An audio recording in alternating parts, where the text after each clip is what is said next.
A parliamentary select committee has been busy sending letters to a variety of companies, basically. One in particular has really caught people's eye. It's the DCMS, basically, the select committee there, and they have written to a platform called Rumble. If you don't know what that is, worry not. It's basically, to simplify, it's just like a website, basically, which will host your video content and allow you to make money from it.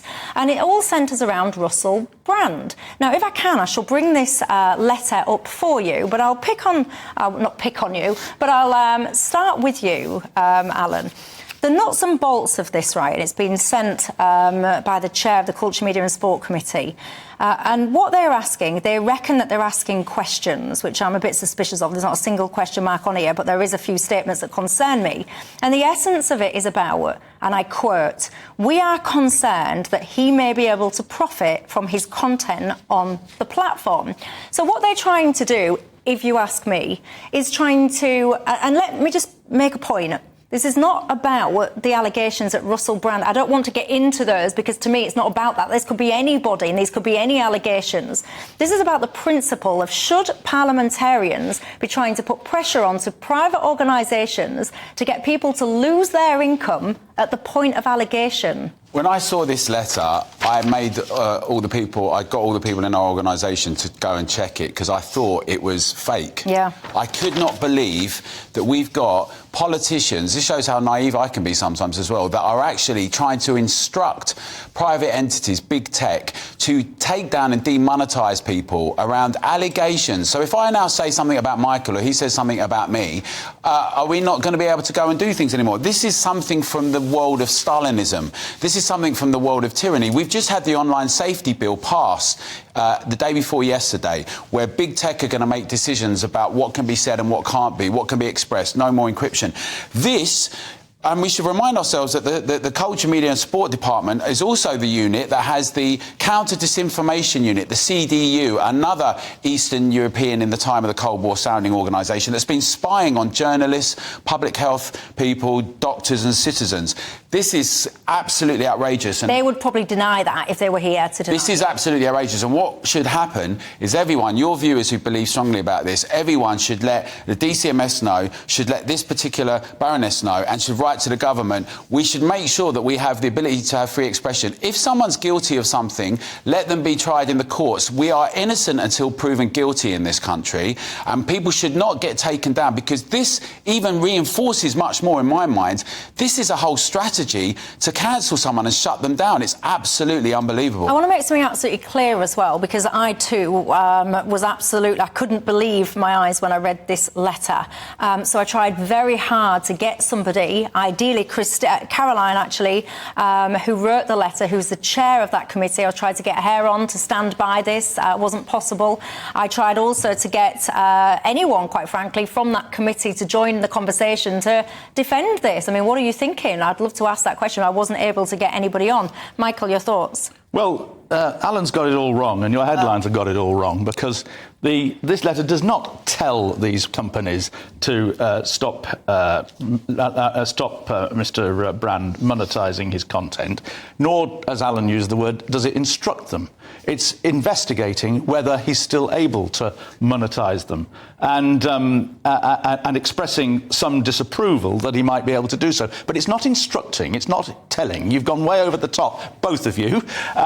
And I think the Culture, Media, Sport Committee might have something to say about that in terms of GB News's output. But what I'm saying here, but I think it is a legitimate. These are legitimate questions, legitimate areas to explore. And you're talking about the public. Question mark on that letter? No, but questions don't always have a question mark on. Do you think and you know that well. Do you think there should be? Do you think you should ask a question from a genuine, curious place to ascertain an answer? Do you think you should? Is that what a question is? I think. Do you think a question should be posed? Yes, I do. But I think both of you have gone on about respecting the views of the British public here. I think these are exactly the points that the British public, Alan and Michelle, would want to know. Is Russell Brand still able to make money out of these sites? Now, I would make another point. If they're going to say you can't have any more income from your output, then they should take the output down. They shouldn't carry on making money out of it themselves. Well, do you know what? Let me say this to you, Michael Crick. Let me just say this to you. Yes, Michelle Dewberry. really hope that somebody doesn't make horrendous allegations about you. Right, because so do I. In this society, we have a principle that you are innocent until you are proven guilty. Now, you can tell me, as I'm sure this select committee will say to defend themselves, that they are posing questions. If you want to pose a question, then you come at that from an impartial, interested point of view. You do not preempt those questions, because the questions they're asking about stuff like, can you confirm whether or not he's able to monetise his content? So that is a question. You've preempted that question with the previous statement, which says we are concerned that he may be able to profit from his content on the platform. What business of a parliamentary select committee is it whether or not currently an innocent man is earning a living?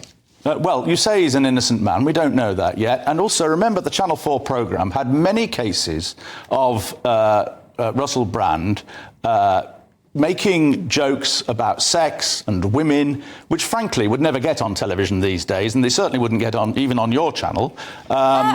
Treating, talking, for instance, the same way in every for instance, he talked about an obstacle course about how to get a woman to have sex with you. I don't need any. Well, the very fact you're saying that makes the point that I think that even if you take away the specific allegations of sexual assault and rape and so on, there is enough that appeared on that programme of behaviour that I think most of the British public, Alan, would find unacceptable. Well, do you know what? Here's the thing, because I need to go to the weather in a minute. It is heating up in here, but I will say this, right?